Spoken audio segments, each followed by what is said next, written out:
Hey everyone. Tonight we delve into something ancient, something profound, yet surprisingly quiet. We're easing into the timeless realms of Greek mythology and uncovering what truly lay beneath the heroic tales and dramatic clashes. Forget the thunderous battles and fiery quests Hollywood sold you. The truth is far more subtle and perhaps far more soothing. Now, close your eyes. Picture, if you will, the sun-drenched cliffs overlooking the sapphire Aegean Sea. See the bustling port of Ephyra, later known as Corinth, a city renowned for its wealth, its strategic position, and its cunning, ambitious king, Sisyphus. He was no ordinary mortal. He was a trickster, a master manipulator, whose wit was as sharp as any god's decree. Imagine him moving through his palace halls, his mind always 2 steps ahead. He knew secrets whispered by the winds, overheard by attentive ears, or perhaps subtly extracted through silver tongues. He was the kind of king who could bend circumstances to his will, always finding an advantage, always outmaneuvering. His very name became synonymous with cleverness, even deceit. He built his city's power not just with bricks and mortar, but with a web of shrewd dealings and audacious schemes. Think of the tales that solidified his legend. There was the time he wanted to build a mighty fortress, but needed to redirect a river. So, he went not to an engineer, but to a river god, Asopus. Asopus was searching for his daughter, Aegina, whom Zeus, ever the philanderer, had spirited away. Sisyphus, seeing an opportunity, agreed to reveal Aegina's whereabouts, to Zeus himself no less, but only in exchange for a perpetual spring of water for his citadel. A simple trade, some might say, yet one that dared to hold cosmic information over the king of the gods. Zeus was furious, of course, but the spring flowed, and Corinth prospered under its cunning ruler. Then there was the ultimate act of defiance, the one that truly cemented his reputation for trickery. When Thanatos, the personification of death, came to claim Sisyphus, our clever king was not prepared to go quietly. Imagine Thanatos, a grim, silent figure, arriving at the palace gates. Sisyphus, ever the gracious host, lured him into conversation, perhaps over a goblet of fine wine, and subtly, almost imperceptibly, managed to chain death. Yes, you heard that right. He chained death itself. For a time, no one in the world could die.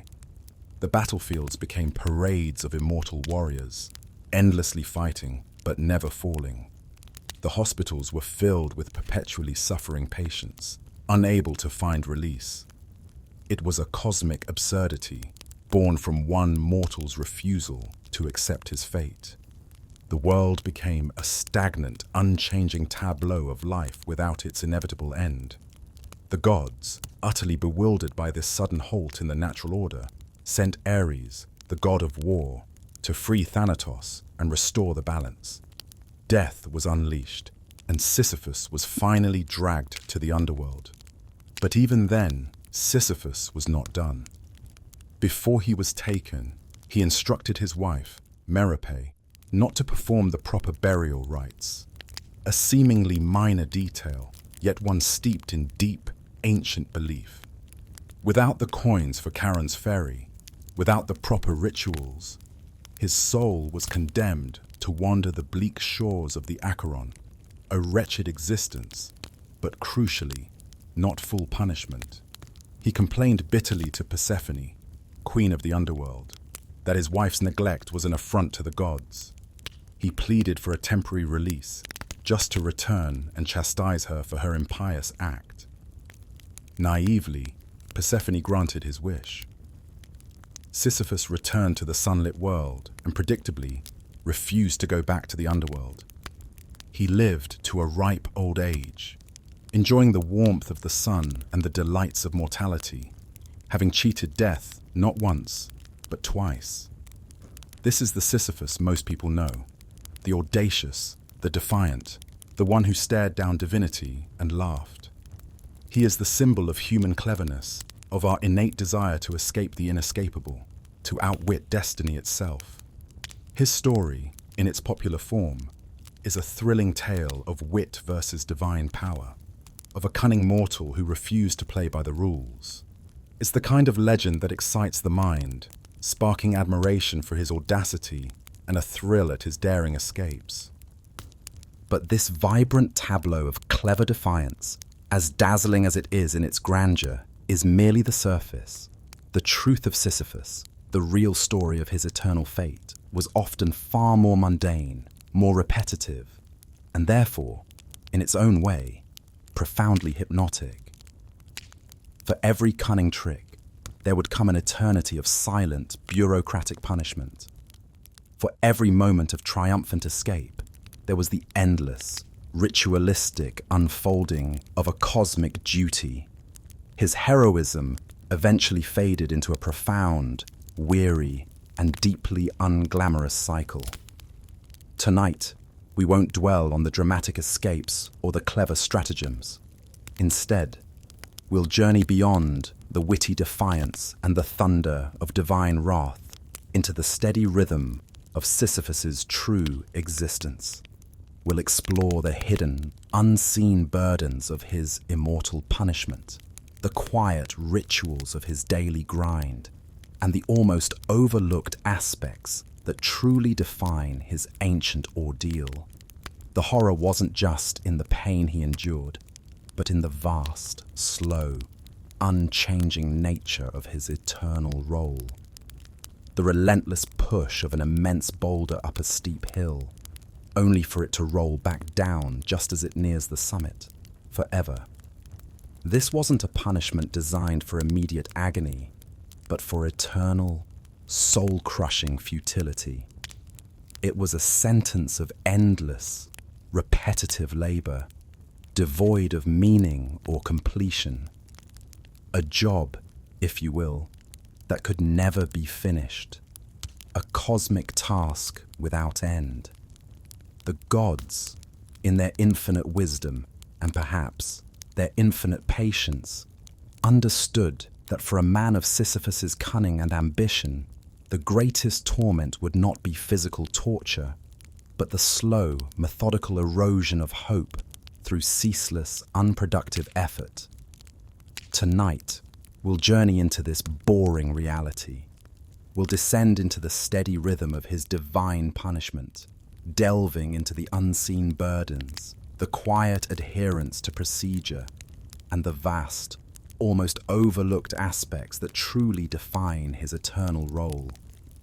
The true torment wasn't just in the rock, but in the vast, slow, unchanging nature of his eternal work.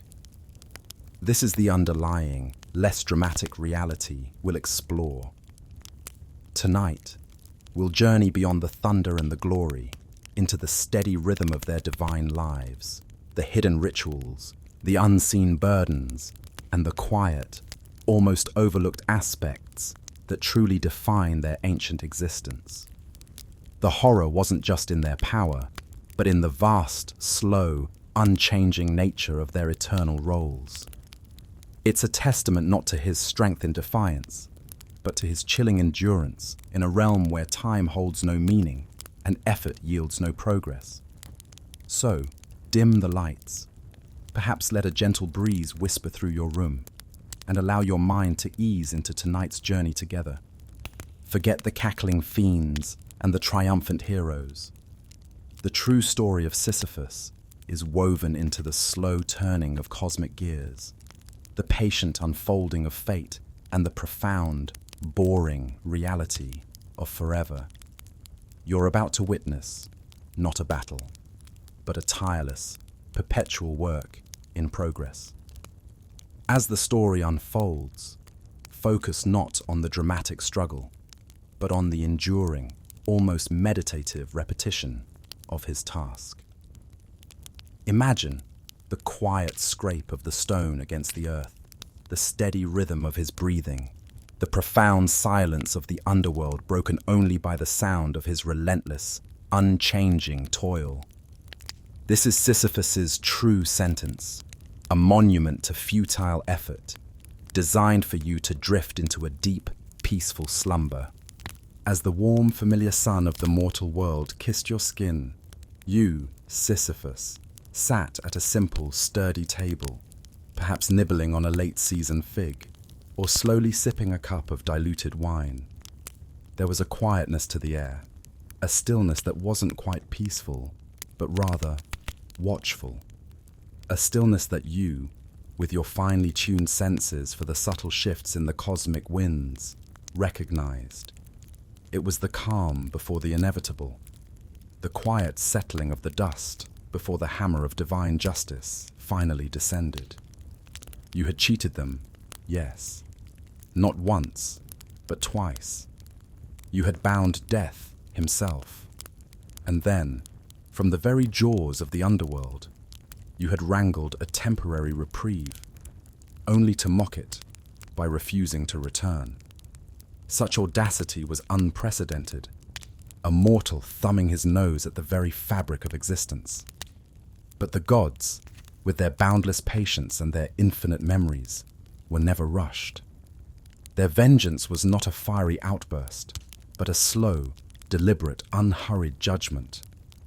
They had watched you live out your stolen years, each passing season a testament to your audacious defiance, a gentle, almost imperceptible ticking of a clock that only they could hear. They allowed the mortal world to regain its balance after your meddling, for Thanatos to resume his solemn duties, for the cycle of life and death to flow unimpeded once more. And all the while, their gaze, like the slow, steady current of an underground river, moved inevitably towards you. You knew it was coming, of course. A man of your foresight, of your cunning, could feel the threads of fate tightening, even if you couldn't precisely pinpoint the moment they would snap. Perhaps you imagined a grand, dramatic confrontation, a celestial bolt from Zeus himself, perhaps, or a direct, terrifying appearance by Hades, dragging you down into the abyssal depths.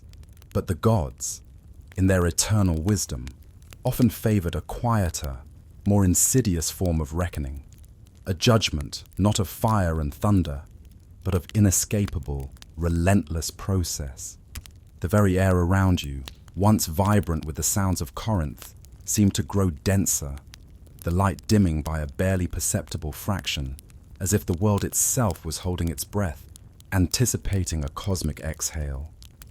You recall the taste of that fig, the grainy sweetness on your tongue, the lingering aroma of the wine. Every detail of this, your last quiet meal in the sun, becomes etched into your memory with an unnatural clarity. The distant murmuring of the city, the gentle clatter of pottery from a nearby kitchen, the far-off bleating of goats on the hills. All these familiar sounds begin to recede, not abruptly, but slowly, as if being drawn back into the fabric of the world, leaving you wrapped in a cocoon of deepening silence. This isn't the frantic panic of a cornered man, but the quiet resignation of a clever mind that finally understood it had reached the absolute limit of its stratagems. The game was truly, finally over. The feeling of impending finality would settle around you, not like a sudden blow, but like a gathering mist. It permeates the air, chills your very bones, and wraps around your soul with the cold, unyielding certainty of divine will. There would be no escape now, no clever ruse, no last-minute bargaining. This was the true, ultimate accounting, a debt that would finally be collected, not with a flourish, but with the quiet, inevitable turning of the cosmic wheel. The peace you might feel in those moments is the peace of knowing. The long, drawn-out game is finally at its close, and the rules are no longer negotiable. Your defiance, once so celebrated in your own mind, now appears as a small, fleeting flicker against the infinite, an insignificant ripple in the boundless ocean of divine patience. You feel a subtle pressure, not physical, but a gentle, firm drawing, a pull towards a direction you instinctively know. There is no thunder, no booming voice from the heavens. Only, perhaps, a shift in the air, a drop in temperature that goes beyond the natural cooling of evening, a stillness in the very breath of the world itself, the kind of silence that feels heavier than any sound, the kind of stillness that announces a presence far more ancient and far more powerful than any you had yet encountered. It is the moment where the boundless patience of the gods transforms into their boundless and eternal consequence. This was the end of the grand, exciting game of cat and mouse. This was the quiet collection of a debt, meticulously calculated and perfectly delivered. The clever king, once so vibrant with life and ambition, now stood on the precipice of a different kind of immortality. An immortality not of fame and cunning, but of a quiet, unyielding burden that would outlast the very stars. And then he appeared, not in a flash of lightning or with a booming voice, but with a quiet, almost understated presence that simply was. Hermes, the swift messenger of the gods, often depicted with winged sandals, but here he moves with a deliberation that speaks volumes. His eyes, typically sparkling with mischief, would be serious, his face a mask of impartial duty. He is not there to gloat or to punish personally, but to collect, to guide, to fulfill the will of Olympus, a cosmic functionary ensuring the order of things. His very presence seemed to drain the last vestiges of colour from the vibrant mortal world, leaving everything in shades of muted grey and deepening shadow. Imagine the air growing heavier, the light around you, Sisyphus, dimming slightly, as if the very atmosphere of the mortal realm was reluctant to hold you any longer. Hermes would offer no grand speeches, no accusations, no final pronouncements of your many transgressions. Perhaps just a silent gesture, a nod towards the path that now opened before you. It is a path you recognize, a path you have, in your audacious way, dared to escape twice before. But this time, it felt different. This time, there was no loophole, no hidden trick left up your sleeve. This was the final, one-way journey, a direct route from which there would be no more cunning diversions. The knowledge of this finality settles deep within your bones, colder than any mortal chill. Congratulations, you've just been reapprehended by a very patient, very unhurried Hermes. Your last taste of freedom is fading, replaced by the cool, damp air of the underworld's antechamber. There is no struggle, no frantic plea, only the quiet, heavy understanding of a game that has truly ended. You, the great trickster, are now the very thing you sought to avoid, a soul bound for its final, inescapable judgment, escorted by a silent, unwavering guide.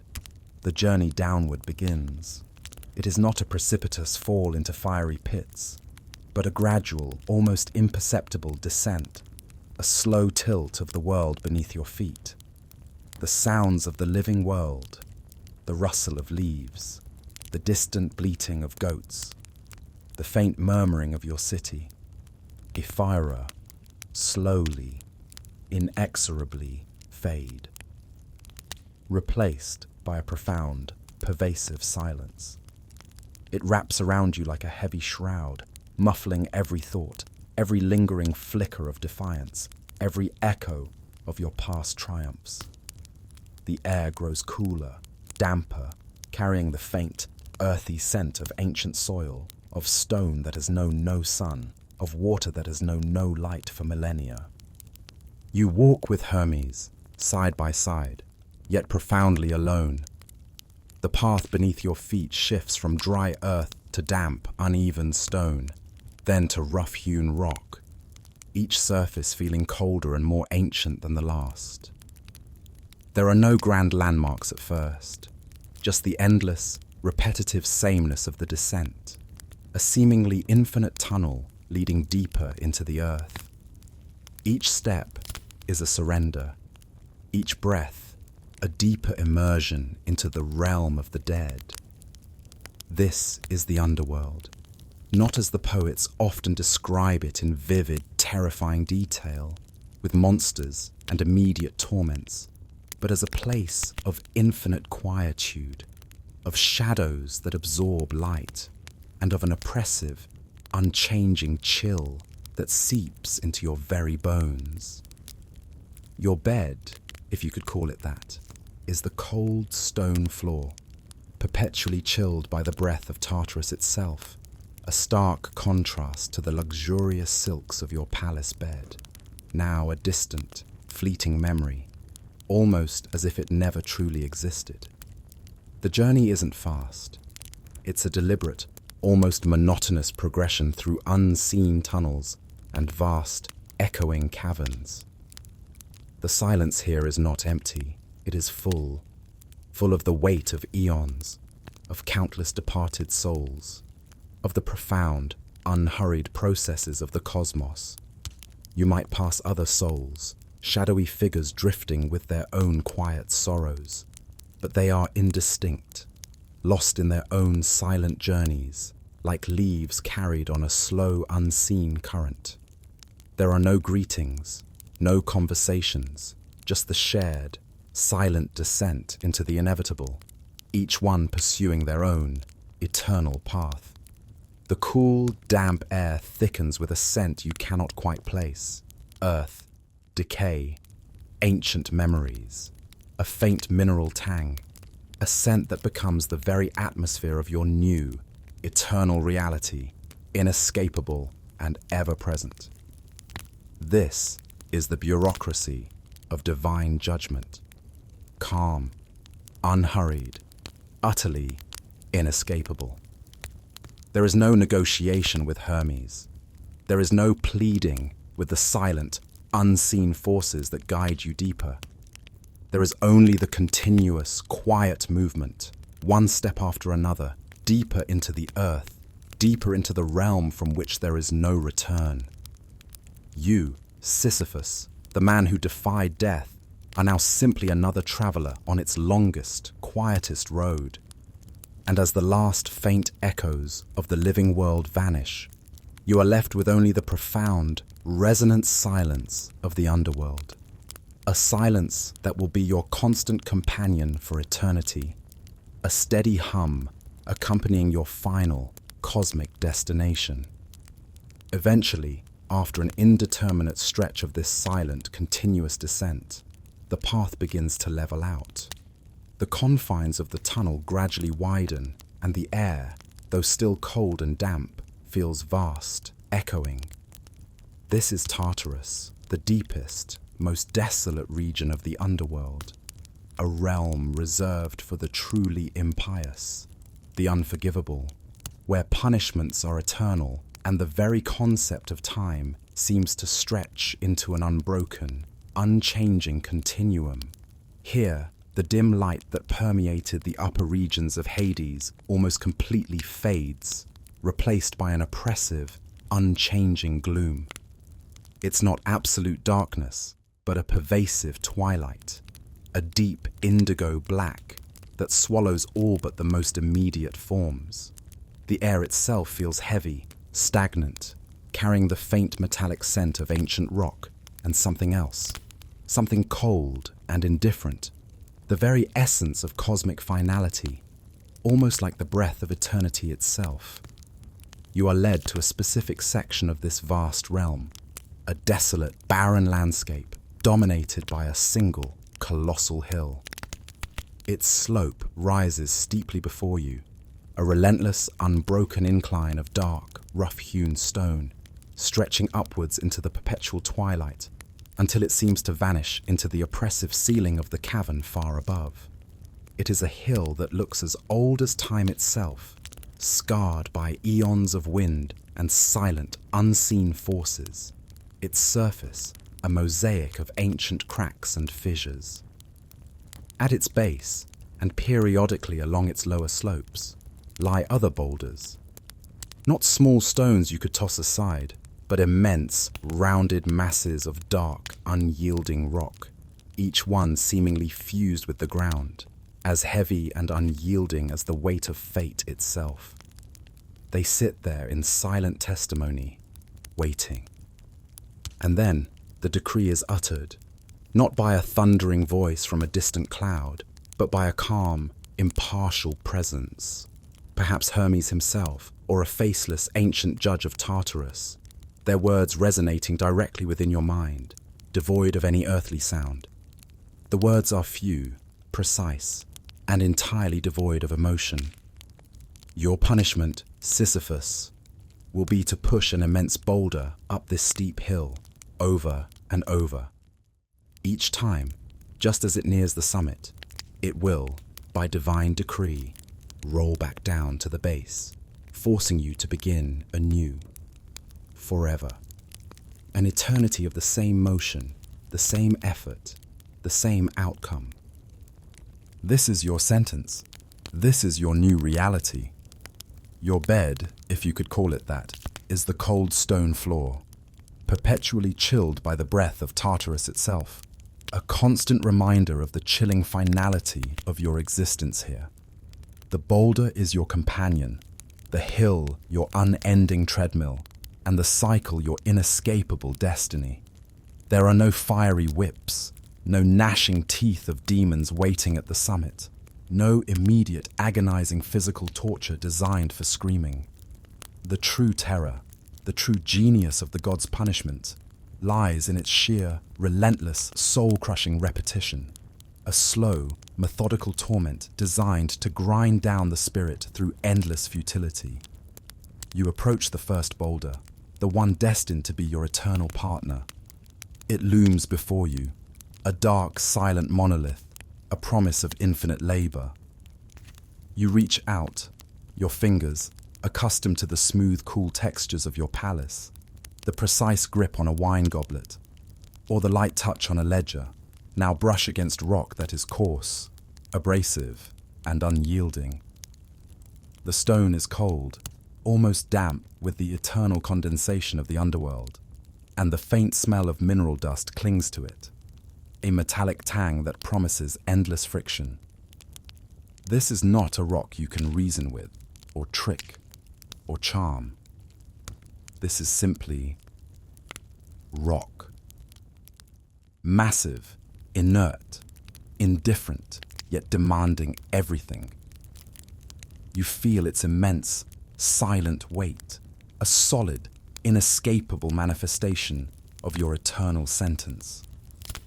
You try to shift it, to nudge it, to apply the techniques you might have used to move great stones for your fortress walls, or to subtly influence courtiers. But this stone does not yield to cleverness.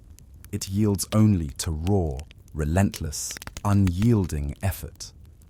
The dim, unchanging light of Tartarus casts no shadows that move or shift with the passage of time, no sun to mark the beginning or end of a day, no stars to guide you. There is only this hill, this boulder, and the profound, almost silent, labor that now defines your entire existence. The air remains heavy, stagnant, punctuated only by the subtle scrape of rock against rock as you begin to test the limits of your new, eternal task.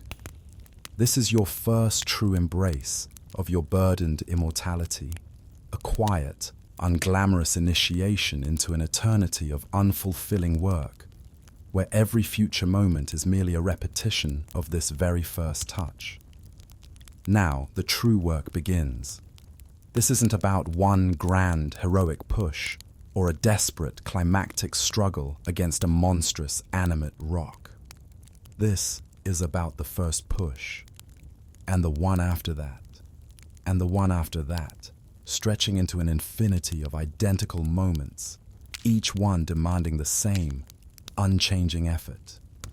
You, Sisyphus, accustomed to a life where cunning brought swift results, where cleverness could bend reality to your will, now face a task that demands only raw, unceasing physical exertion, devoid of any tangible, immediate reward.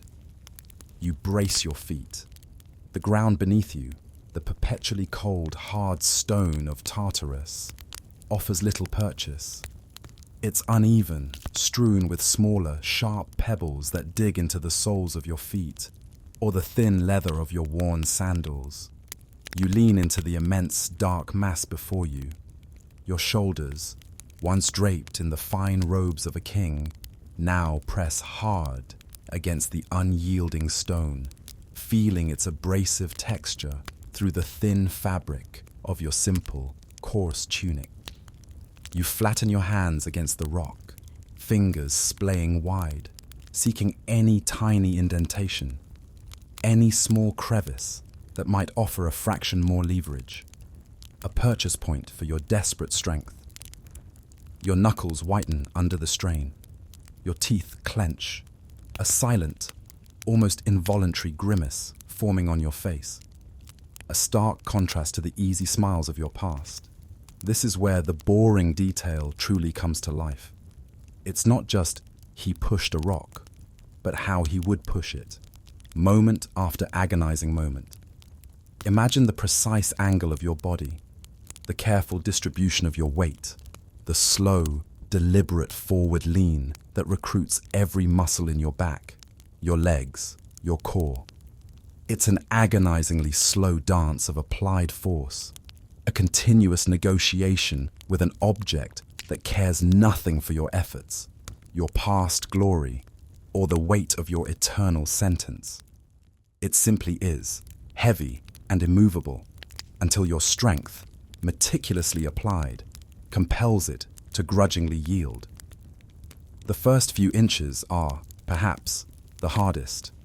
The stone, heavy with the weight of cosmic decree, resists with an almost sentient stubbornness. It groans softly against the rough earth, a deep, resonant rumble that vibrates through the ground and up into your very bones. A low, guttural sound that will become the pervasive soundtrack to your new eternity. This is your symphony, the dull scrape of stone, the low groan of the ground, and the ragged, heavy breathing that will become your constant companion, a testament to endless, fruitless effort.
There is a profound lack of immediate, satisfying progress.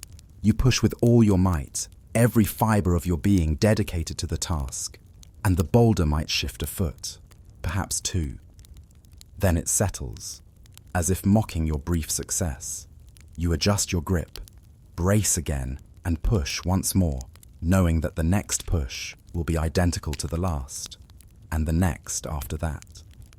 The gradual ascent, inch by agonizing inch, stretches before you, an endless, repeating vista.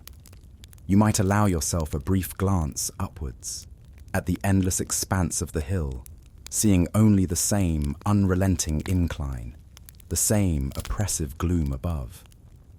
The summit seems to recede with every laborious step, an unreachable horizon that serves only to perpetuate the cycle, a cruel mirage of completion.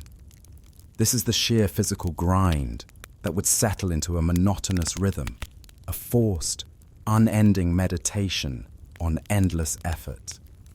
It's a relentless exercise in futility, a slow-motion dance with an inanimate object that offers no companionship, no conversation, no recognition. There's no sense of achievement, no completion, only the unending demand for your strength and perseverance.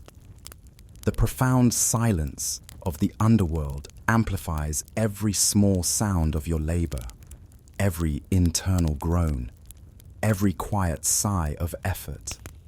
It becomes a personal symphony of torment, a constant reminder of the gods' ingenious punishment.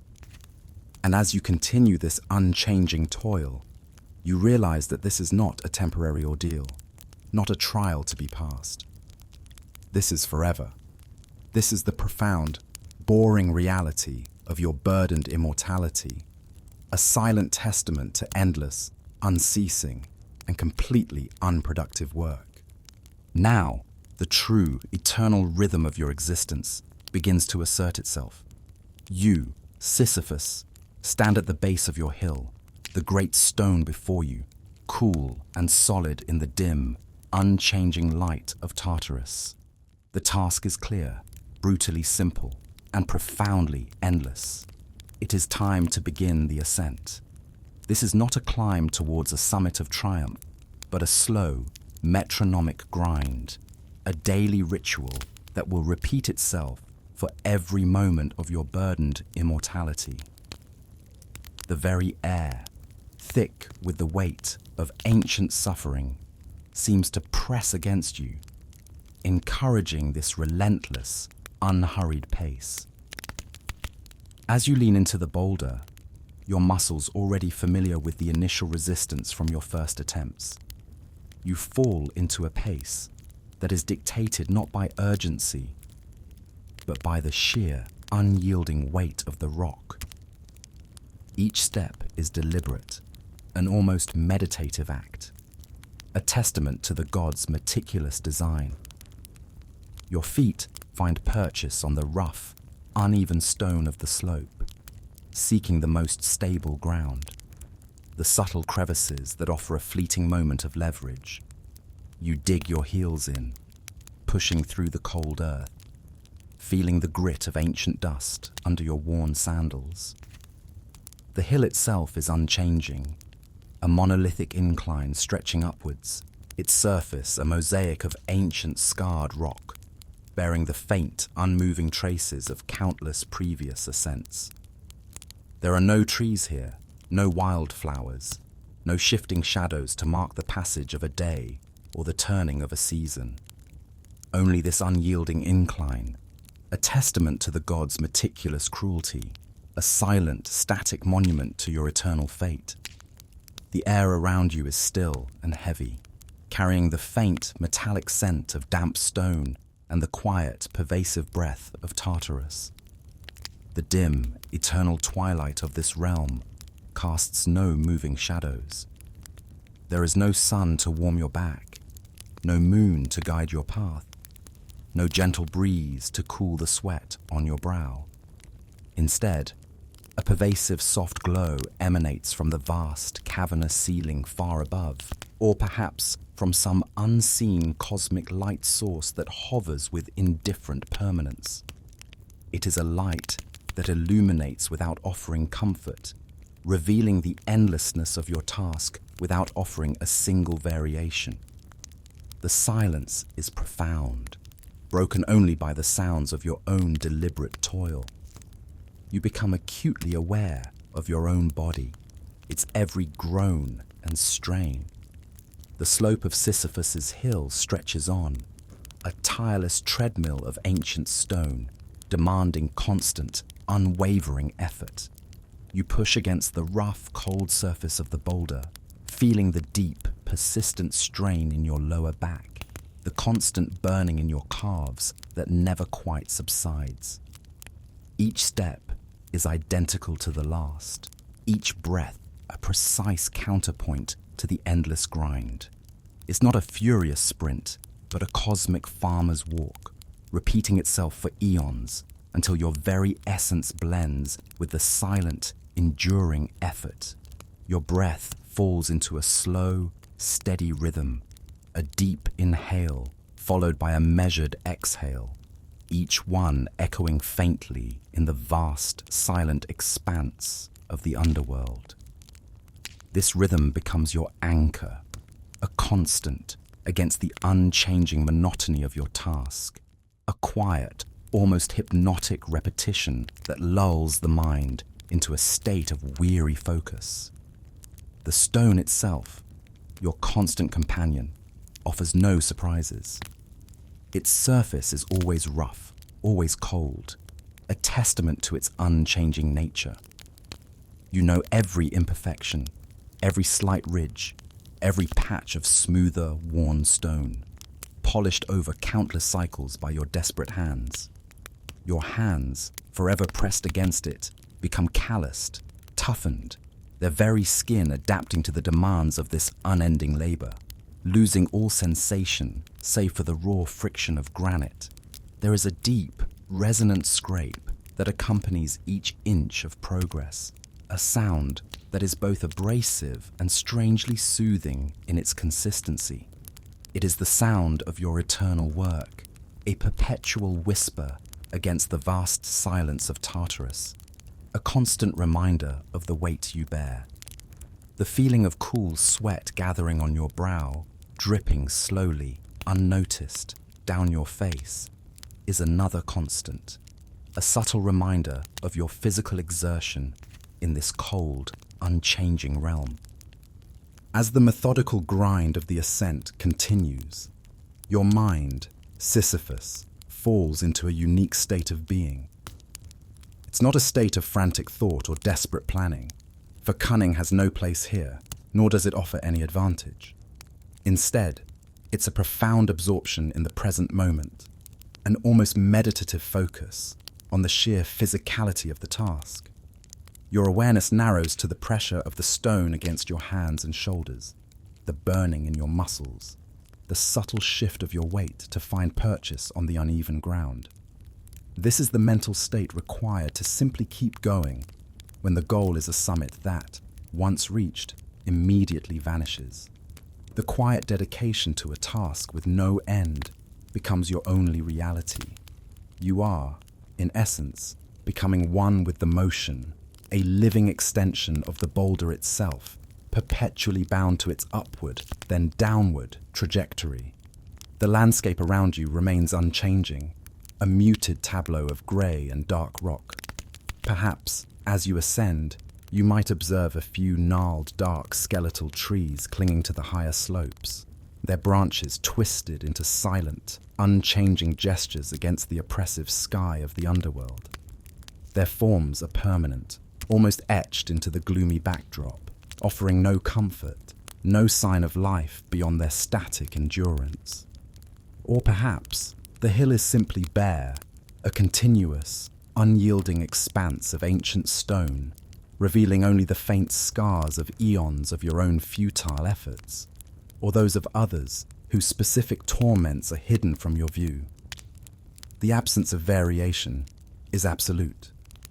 There are no milestones, no pleasant distractions, no unexpected vistas to break the monotony. Every view is the same view. The air, perpetually cool and heavy, offers no relief. It is a constant presence, filling your lungs with its damp, mineral scent, a taste of cold dust that coats your tongue. There are no breezes to cool your sweating brow, no gusts to quicken your pace. Only the stillness, the quietude, broken solely by the sounds of your own exertion, the steady application of force, one push blending into the next, forms a relentless, unbroken chain of effort. You are a living component of a vast, cosmic mechanism, your body moving with the metronomic precision demanded by an unfeeling fate. Your very breath, once a personal rhythm, now feels like a component of this larger, unending machine. The slope of Sisyphus's hill stretches on, a tireless treadmill of ancient stone. You push against the rough, cold surface of the boulder, feeling the deep, persistent strain in your lower back, the constant burning in your calves that never quite subsides. Each step is identical to the last, each breath a precise counterpoint to the endless grind. It's not a furious sprint, but a cosmic farmer's walk, repeating itself for eons until your very essence blends with the silent, enduring effort. Your body becomes a machine, driven by the inescapable will of the gods, executing a program designed for eternal, unproductive motion. Even your thoughts, once sharp with cunning, become dulled by the sheer, unending repetition, focusing only on the immediate need for purchase, for leverage, for another small increment of movement. The intricate schemes of your past life feel impossibly distant, irrelevant in this realm of pure, simple labor. There's no sense of time here, no dawn or dusk. The light remains perpetually dim, a uniform gloom that drains the world of all vibrancy, of all hope of change. This lack of temporal markers removes any possibility of anticipating an end, any fleeting hope of a break. You simply exist within the continuous present of the ascent, pushing, breathing, straining, always upwards, always against the overwhelming, indifferent weight of the stone. The subtle sounds of your labor, the scrape, the groan, the quiet gasp, are the only companions to your journey, a constant, low thrum against the vast silence. Your very essence seems to settle into this monotony, finding a strange, weary peace in the predictable, unyielding cycle. As you continue your seemingly endless ascent, a subtle, almost imperceptible shift begins to occur. The slope, while still formidable, appears to relent, just by a fraction. A faint, internal whisper might suggest that the summit is, at long last, within reach. This is the god's cruelest touch, Sisyphus. The brief, tantalizing illusion of completion, a flicker of hope designed purely to intensify the ultimate futility. The rock, for a fleeting moment, seems to gain a tiny momentum of its own, responding to your desperate, weary pushes with a fraction more willingness. A deceptive cooperation that encourages your last reserves of strength. Your breath, which has settled into its heavy, consistent rhythm, might quicken almost imperceptibly with this glimmer of false hope, your heart thrumming with a phantom sense of impending release. You push with renewed, albeit quiet, determination. The last few yards, the final increments of effort, are the most intense, charged with this fleeting, treacherous anticipation. Your muscles burn with an almost celebratory agony, anticipating the momentary release, the brief respite that never truly arrives. You strain, shoulders pressed hard against the stone, eyes fixed on the point where the boulder's upper curve will finally crest the horizon of the hill. a point that has always remained just out of reach. The scrape of rock on rock seems to amplify, a deep, resonant symphony building towards a crescendo that never truly arrives, a sound that promises completion but delivers only repetition. And then it happens. The boulder, with a final, agonizing push from your weary body, a last surge of strength drawn from the well of an unearned hope, finally clears the crest. For a single, fleeting, almost silent instant, it rests, balanced precariously, just a breath away from rolling down the other side, an eternity of futility, momentarily suspended. In that breath, you might feel a ghost of relief, a phantom echo of accomplishment, a flicker of triumph that quickly dies. You might even hear the soft thud of your heart returning to a more peaceful rhythm before the inevitable, before the cosmic decree reasserts itself with its unyielding force. But this precious, fragile moment is immediately, inexorably shattered. There is a subtle tremor, not in the earth, but in the rock itself, a vibration that pulses through your hands and into your arms, a chilling, silent communication from the stone itself.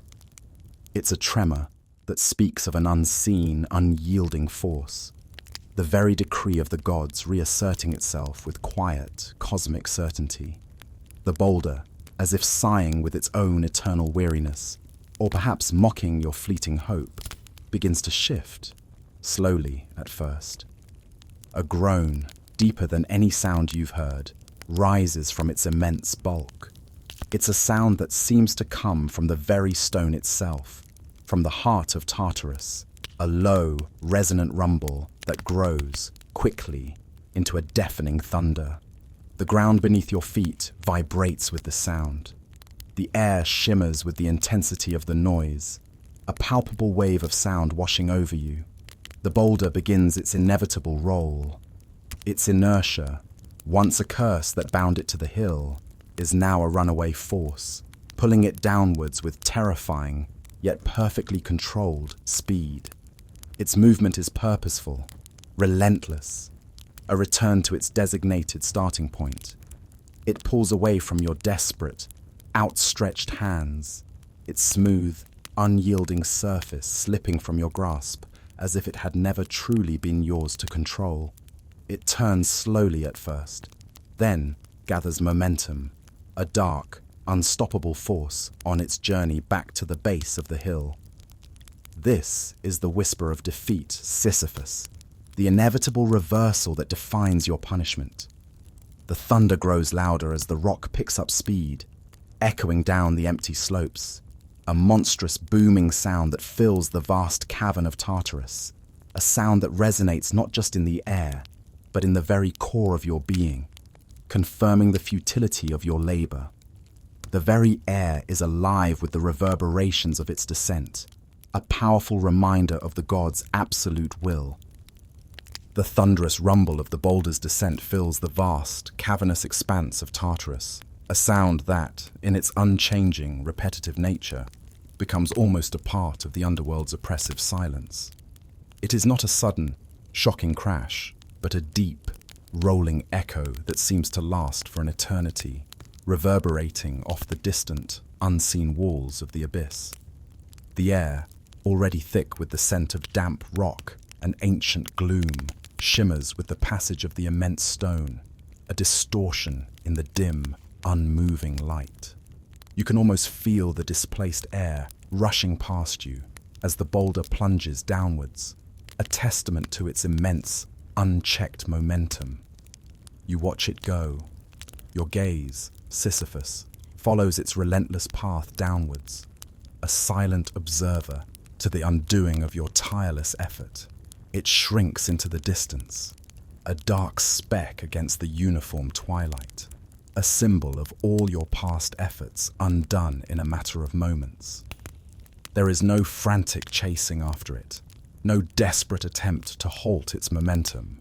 You simply watch, with a quiet, almost detached understanding that this is the absolute, unalterable rule of your existence here. The inevitability of its return is as certain as the rising of the sun in the mortal world, though here no sun ever truly rises. The sight is both frustrating and profoundly lulling in its predictability. The sound fades gradually, growing fainter and fainter as the boulder descends further into the gloom. It transforms from a thunderous roar to a deep, prolonged murmur, then to a subtle vibration, and finally into a profound, heavy silence once more. The very last echoes of its journey might vibrate subtly through the stone under your feet, a final lingering reminder of its inescapable fate, a ghost of its presence resonating through the bedrock of Tartarus.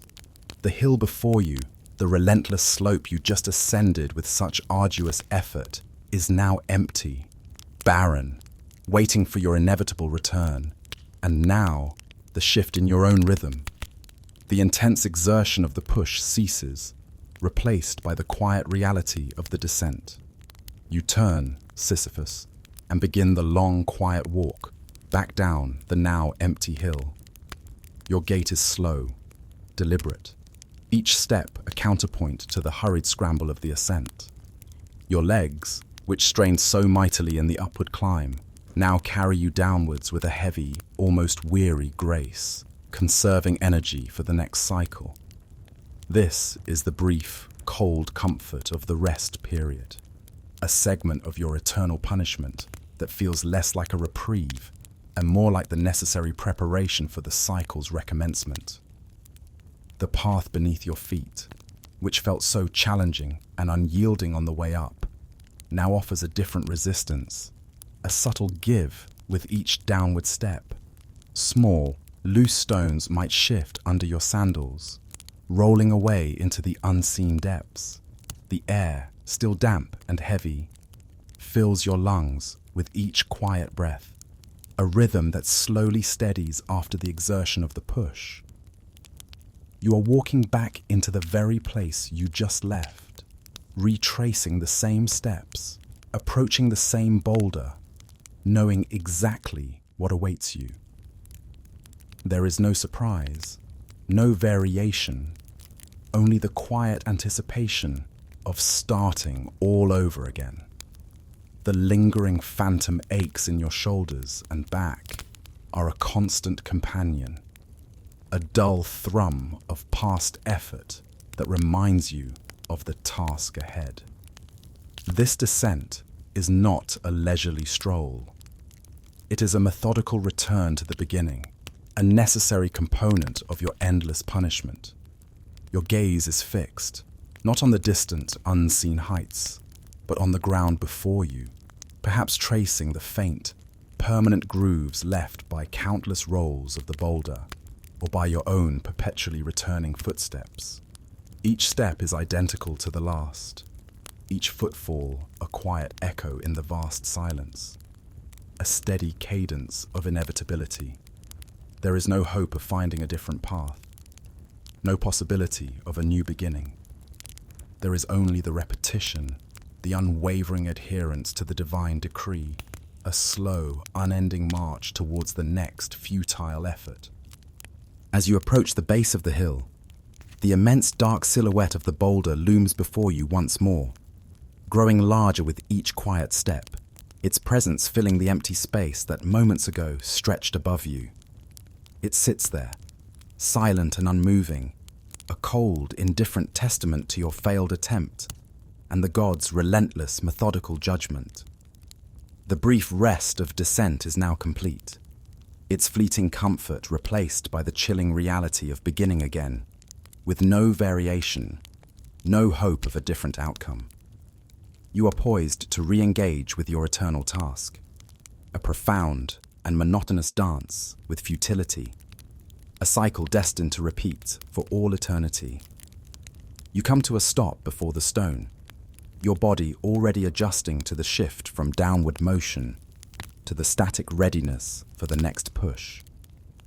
Your eyes trace its familiar contours, acknowledging its immovable presence, a silent greeting to your eternal companion. There's no one here to observe your arrival, no welcome, no encouragement, no silent condemnation. Only the vast, indifferent expanse of Tartarus, stretching into a perpetual, dim distance, its silent witness adding to the weight of your solitude. The stillness is absolute, broken only by your own steady breathing. This isolation amplifies the boring reality of your eternal torment, Sisyphus. There is no one to impress with your strength, no one to outsmart with your legendary cunning. Your past cleverness, once your greatest asset, the very trait that defined your mortal reign, is utterly meaningless here. It's just you, the rock, and the hill, locked in an unchanging, intimate dance of futility. No conversations break the silence of your labor. No new challenges present themselves beyond the same one, repeating forever, an endless, monotonous loop. This is the ultimate, profound loneliness, where even your memories of a vibrant, defiant life in the mortal world begin to feel distant, almost like someone else's story, fading into the pervasive gloom. You might, in these quiet moments, briefly recall a flicker of your past, perhaps a memory of a clever scheme that brought you power, a whispered secret that secured an alliance, or the satisfying sting of outwitting a rival king. But these memories are fleeting, like wisps of smoke in the heavy air of the underworld, unable to offer solace or distraction. They provide no comfort, no escape from the relentless present. They only serve as a stark, almost ironic contrast to your current unchanging reality. A king reduced to a laborer, a trickster outwitted by the simplest, most brutal of punishments. There is no one here to share those memories with, no one to acknowledge your past triumphs. Your defiance of the gods, once a source of pride, is now simply the silent weight of your past actions, manifesting as this endless, singular repetition.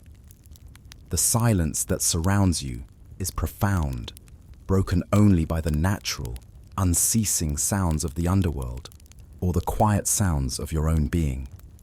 Perhaps the distant, barely audible murmur of other rivers of the underworld, or the faint, almost imperceptible rustle of unseen entities that drift through this desolate realm, lost in their own eternal wanderings. But these are not sounds that invite engagement or offer solace. They are simply part of the background, a perpetual hum of cosmic indifference, a testament to the unchanging nature of this place. This is the boring reality of eternal isolation in your unique torment. Your identity, once defined by your interactions, your schemes, your relationships, is now stripped down to the essence of a single, repetitive action. The silent weight of your past actions manifests as this endless, singular repetition, a constant, unchanging reminder of your defiance, etched into every muscle fiber and every weary breath.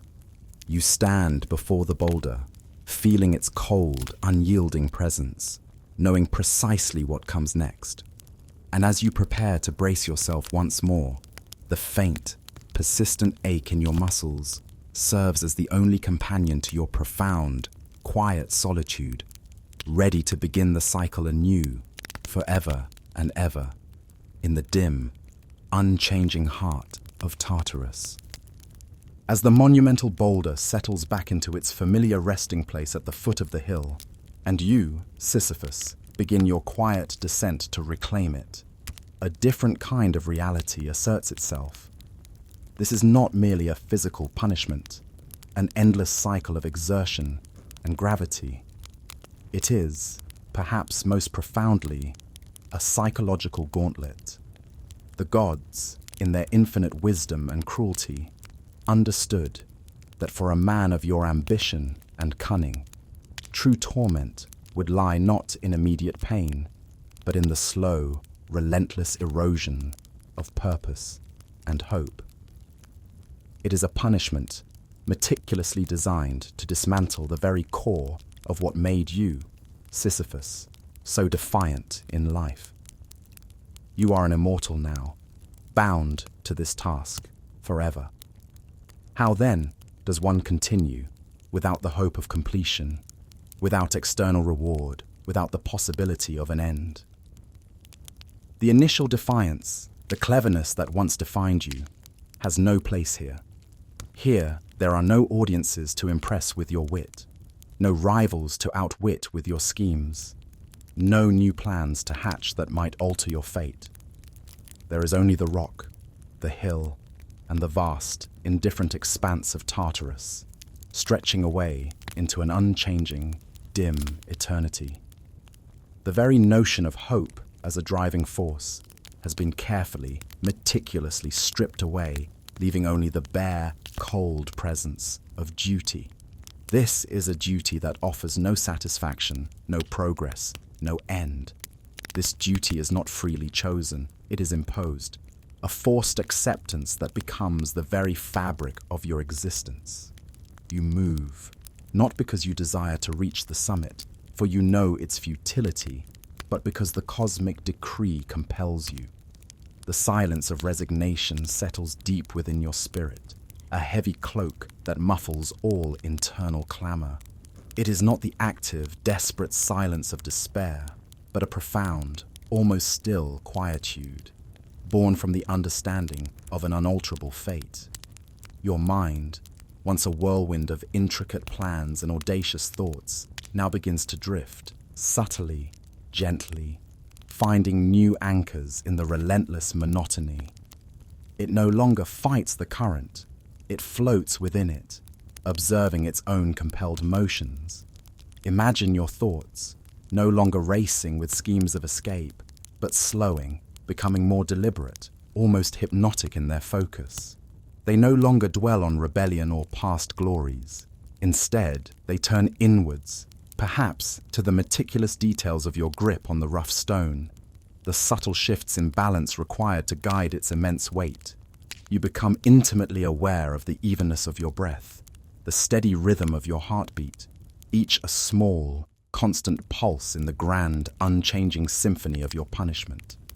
This is the profound, quiet mental conditioning required for such an unending task. Your very awareness refines itself, sharpening to the micro movements of your body, the texture of the rock, the unchanging slope. The world shrinks to the immediate, the tangible, the repetitive, the initial cries of internal protest, the phantom echoes of past triumphs, the lingering resentment towards the gods. These begin to fade, not violently, but slowly, like ripples on a vast dark lake. They dissipate into the pervasive silence of Tartarus, replaced by the immediate, undeniable reality of the present moment. Each time you approach the boulder, each time you feel its immense, cold weight, it is a reminder that this is your life now. This is your work. This is forever. And in that quiet, unending repetition, a strange, weary form of peace might begin to settle.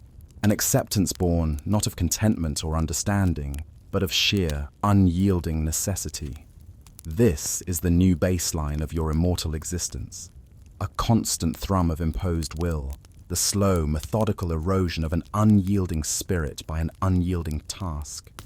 This profound mental conditioning is not a rapid process. It unfolds over what would be centuries in the mortal world. But here, in Tartarus, it is simply an unending stretch of undifferentiated time, a single, eternal now. The sharp edges of your past personality, the quick wit and fiery defiance that once sparked admiration and fear, begin to soften, smoothed by the relentless friction of the task. Your mind adapts, learning to find a rhythm even in the meaninglessness. It becomes less about why you are doing this, and more about the minute details of how it is done. How to brace your feet against the unyielding stone, how to position your body for optimal leverage, how to endure the searing ache in your muscles, how to anticipate the boulder's inevitable roll, and how to begin again with the first deliberate step. There is no external reward for your perseverance, no moment of divine acknowledgement, no cheering audience as you push the rock. This absence of external validation forces a deep internal shift. Your focus turns entirely inward upon the sensations of your own body, the precise mechanics of your effort. You become intimately familiar with the subtle language of your muscles, the slow, steady burn as you ascend, the familiar, lingering ache as you descend. Your mind learns to find a strange, almost meditative rhythm in the push, the subtle shift in weight of the rock, the minute, almost imperceptible adjustments of your feet on the uneven ground. This isn't joy or even satisfaction, but a deep, pervasive state of simply doing, a quiet existence absorbed in repetitive motion. The quiet repetition becomes a profound form of consciousness. Your thoughts, once sprawling and complex, filled with grand ambitions and cunning strategies, narrow to the immediate. The texture of the cold stone against your palms, the precise angle of your shoulders against its rough surface, the steady intake and release of breath that powers your unending labor. These simple, tactile sensations become the entirety of your world. Every fiber of your being becomes attuned to this single, monumental task.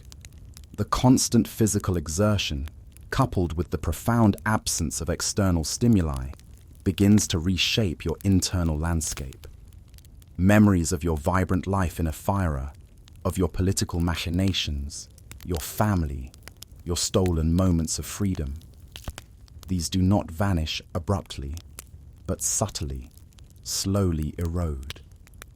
They become faint whispers against the clamor of the present, like distant echoes in a vast, empty hall, growing ever fainter with each passing cycle. This isn't an active forgetting, a conscious erasure of your past. Rather, it is a gentle, passive fading, a gradual subsumption. The sheer, overwhelming weight of the present, the unceasing demand of the rock, slowly pushes the past into the periphery. There is no time, no mental space, no internal capacity for dwelling on what once was. There is only what is. The cold stone, the steep incline, the tireless push, the inevitable roll. Your mind becomes a vast, quiet chamber where only the most immediate sensations and the rhythm of your task are allowed to resonate. The intricate schemes of your past life feel impossibly distant, irrelevant in this realm of pure, simple, and eternal labor. This mental conditioning is not a choice. It is a necessity, a profound survival mechanism for the immortal spirit tasked with futility.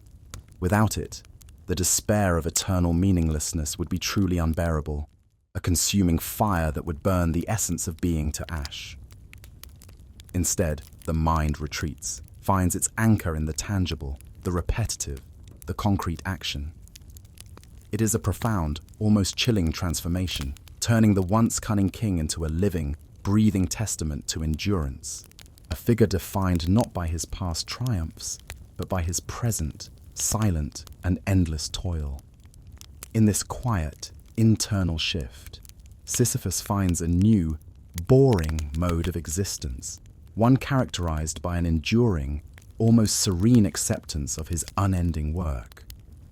Now let us consider the profound, yet subtly insidious, effect of this eternal punishment on an immortal being. It's not a mortal illness that weakens the body and brings it to a finite end. For Sisyphus, there's no ailment, no fever from bad humors that might plague a medieval peasant, forcing them into a straw-filled bed. Instead, his very essence is aligned with perpetual exhaustion. His muscles ache not from injury or overwork in the conventional sense, but from eternity.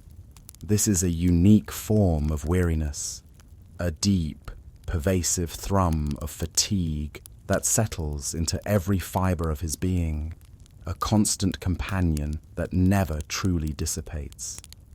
It is the sensation of always being on the job, without the relief of a true clocking out or the promise of a restful night's sleep. The health of an immortal in Tartarus is defined by this grinding down of spirit. Imagine the infinite weariness that can never truly be rested.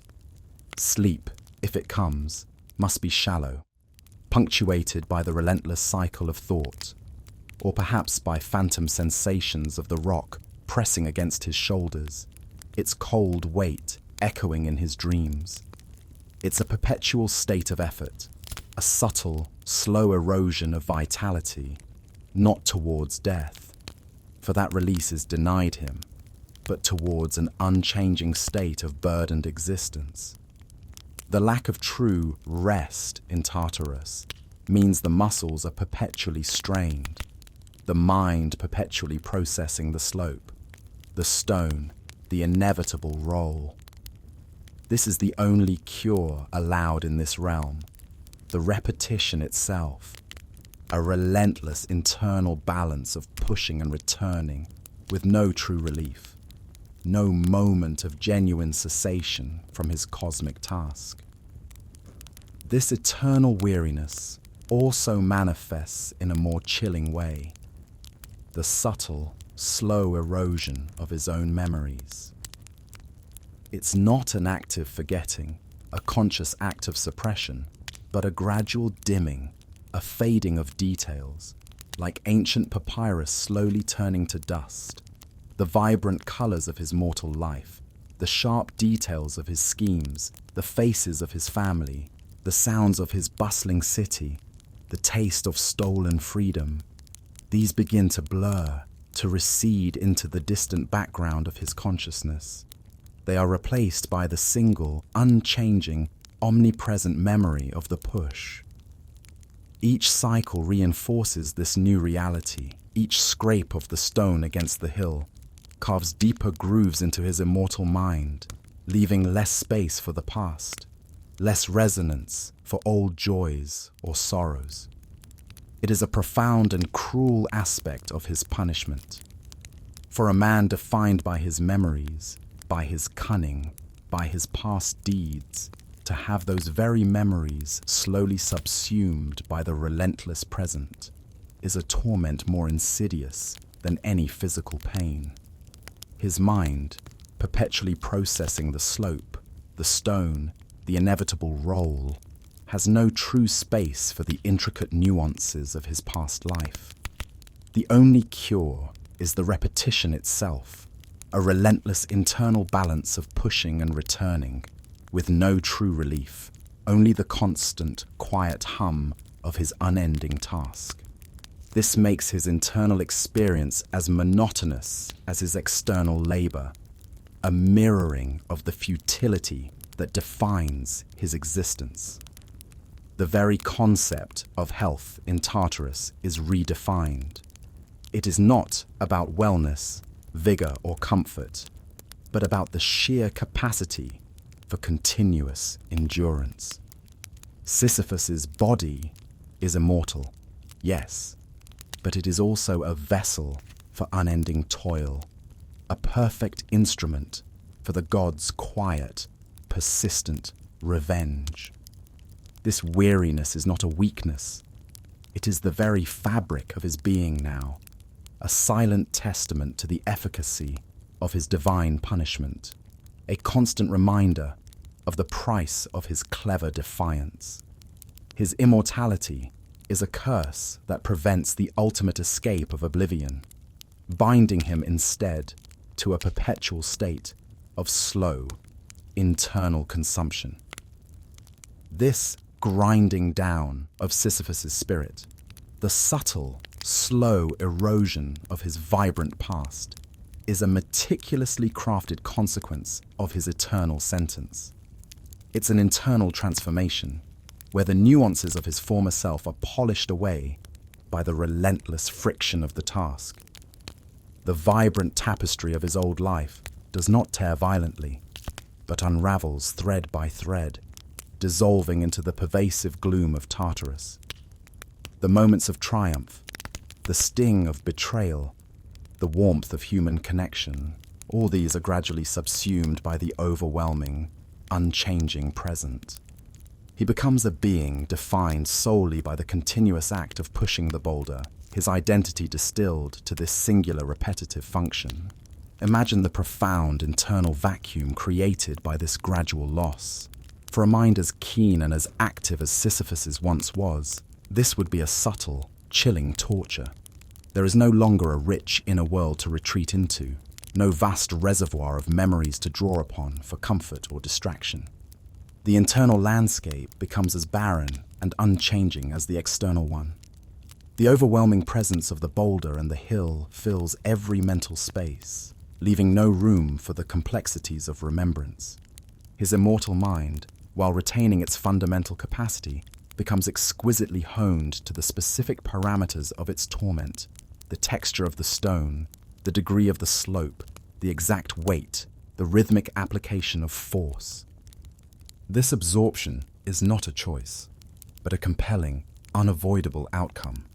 To actively remember, to dwell on the vibrancy of his past, would be to invite a torment far greater than the physical labor. The agony of endless longing for what is forever lost. Thus, his immortal consciousness, in an act of profound self-preservation, gently closes off those avenues, preferring the numb, quiet rhythm of the present. The subtle, ceaseless hum of his effort fills the void where memories once resided. The unique aspect of his immortal suffering is this denial of ultimate cessation. Unlike mortals, who eventually find peace in oblivion, Sisyphus is bound to perpetual wakefulness, a constant state of being on the job. There is no true deep sleep that fully restores, no complete mental break that allows for a reset.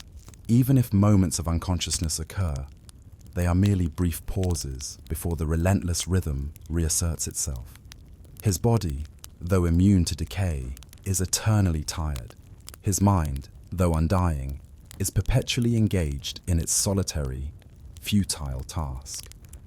This constant, low-level thrum of weary existence becomes his new normal, a pervasive discomfort that is simply part of him.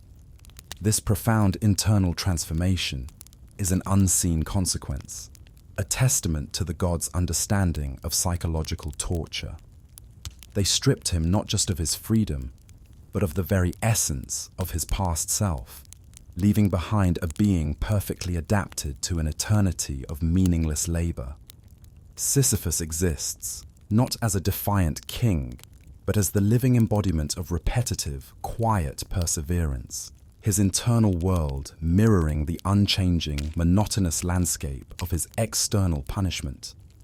His soul, though immortal, is forever grinding down, not towards an end, but towards a state of pure, unadulterated, unchanging toil. Beyond the personal internal torment of Sisyphus, his eternal task exists within the grand, unchanging structure of the underworld itself, a vast, cosmic bureaucracy that upholds divine justice with an unyielding, almost automated precision. Tartarus is not a chaotic realm of arbitrary cruelty. It is a meticulously ordered system, a cold, efficient machine of perpetual punishment, where every condemned soul contributes to a larger, unceasing mechanism. The Furies, perhaps, with their silent, watchful presence, might patrol its desolate reaches, their unseen eyes ensuring that every cosmic decree is adhered to, that no soul deviates from its ordained torment. Or perhaps it is Hades and Persephone themselves, observing from a distant, shadowed throne, not actively intervening, but simply ensuring the system upholds the boring routine without a hitch, their silence a testament to the immutable laws of their domain. Their presence is less about direct interaction and more about an overarching, indifferent oversight, a constant, subtle pressure. Imagine the unchanging walls of Tartarus stretching into an infinite, featureless gloom, punctuated only by the occasional, distant, murmuring sounds of other condemned souls.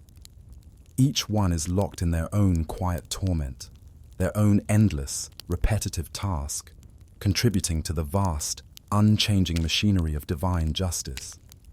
There is the persistent, distant drip of water, perhaps from an unseen spring, slowly eroding ancient stone, a subtle sound that becomes part of the pervasive quiet. There might be the faint, mournful sigh of the winds passing through unseen chasms, carrying the faintest echoes of lost hopes. These sounds are not meant to disturb or alarm. They are merely part of the background hum, the low, steady thrum of perpetual existence in this silent, desolate realm, an auditory tapestry of eternal monotony. This is the system that upholds the boring routine. There's no negotiation, no appeal process in Tartarus. Sisyphus's routine is as fixed as the stars in the mortal sky. His path is guided by the unyielding will of Zeus, a cosmic decree etched into the very stone he pushes, into the very landscape of his punishment. His marriage is to the Boulder, a perpetual bond of labor and quiet acceptance, without ceremony or complaint, a bond that is overseen by the unblinking eyes of cosmic order. This is a system that never sleeps, a bureaucracy of infinite patience that ensures every soul fulfills its ordained torment without interruption or deviation, each movement a confirmation of its own unchanging power. The absence of external drama is key. The overseers of Tartarus do not need to shout commands or wield whips. The sheer inevitability of the task, the unchanging nature of the hill, and the inherent futility of the labor are punishment enough. The divine authority here is expressed not through overt force, but through the perfect, endless design of the consequence itself. Each condemned soul, including Sisyphus, is a single, integral cog in this vast cosmic mechanism, silently turning, perpetually fulfilling their role. The quiet is profound, disturbed only by the sounds of his and others' unchanging labor, a testament to the efficient, silent cruelty of this realm. This profound, unchanging order contributes to the calming, yet deeply unsettling, atmosphere of Tartarus. There are no surprises here, no unexpected twists in the eternal road, just the quiet, relentless continuation of what is. The distant, murmuring sounds of other condemned souls, each one in their own quiet torment, add to this sense of vast, unchanging scale. You might hear the faint scraping of another rock, far away, or the distant splashing of water from Tantalus's futile efforts, or the low, endless murmur of the rivers of the underworld. All these sounds are subsumed by the pervasive quiet, creating a backdrop of cosmic indifference, a symphony of unchanging suffering. This unwavering system ensures that Sisyphus's burden is maintained without a hitch. The universe, in this corner of the cosmos, has its unchanging rules, and even the most cunning mortal cannot break them permanently. This is the profound, boring reality of the cosmic bureaucracy, where punishment is a silent, endless function, and where even a trickster king is reduced to a single, repetitive, and eternal task, forever bound to the silent, efficient machinery of divine justice. So, you've journeyed through the subtle currents of Sisyphus's eternal existence.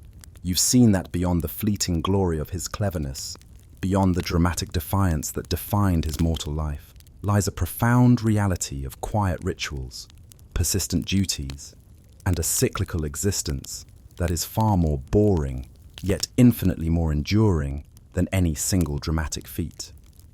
His life in the underworld isn't a continuous, active struggle, a furious battle against an impossible foe, but a continuous, unyielding process, a rhythm of effort and return that defines every moment of his endless punishment. You have walked with him as he pushed, strained, watched, and descended, experiencing the quiet monotony that has become his eternal companion. We began by envisioning the Sisyphus of legend, the cunning king, the audacious trickster who dared to outsmart even death itself, not once, but twice. That vibrant image, filled with sharp wit and thrilling defiance, captures only a fraction of his story, a fleeting moment of hubris before the true, vast weight of cosmic order asserted itself. The tales of his cleverness are indeed compelling, but they fade into insignificance when placed against the backdrop of his true sentence, an eternity defined by simple, relentless repetition. The gods, in their profound, unhurried wisdom, devised a punishment that perfectly suited a man of his intellect and ambition, a task that offers no progress, no victory, and therefore no hope. The romanticized version of Sisyphus, the rebellious hero defying the gods with a final magnificent push, is often a dazzling illusion. It's a narrative shaped by human desires for triumph against impossible odds, for a defiant spirit that can never truly be broken. But in truth, his mythological world was bound by its own quiet, complex laws, ancient decrees that govern not with loud pronouncements, but with immutable patterns. Everything took its turn. Every arduous push, every inevitable roll of the immense boulder, every quiet return to the base of the hill, each had its precise, unalterable place within the cosmic order. His punishment, far from being a chaotic act of divine rage, became a meticulously designed pattern of methodical repetition, a silent, unending dance with futility. This truth offers a different kind of power, a power rooted in endurance rather than triumph. The true strength of Sisyphus, the enduring resonance of his myth, lies not in his cleverness, but in his sheer, relentless perseverance.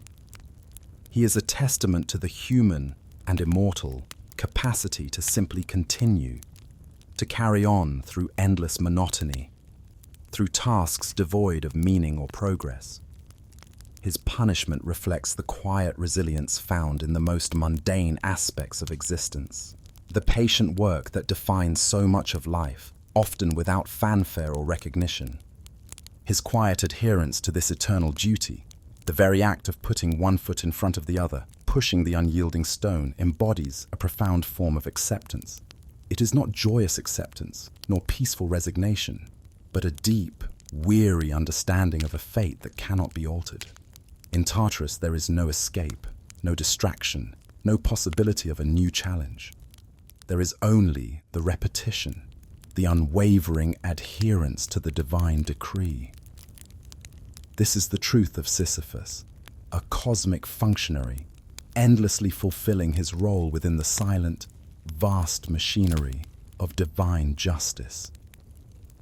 The profound lessons of Sisyphus's myth lie in its ability to reflect universal human conditions, endurance in the face of the overwhelming, the quiet adherence to routine, and the search for meaning even within a vast, often unyielding universe where the task itself might feel utterly futile.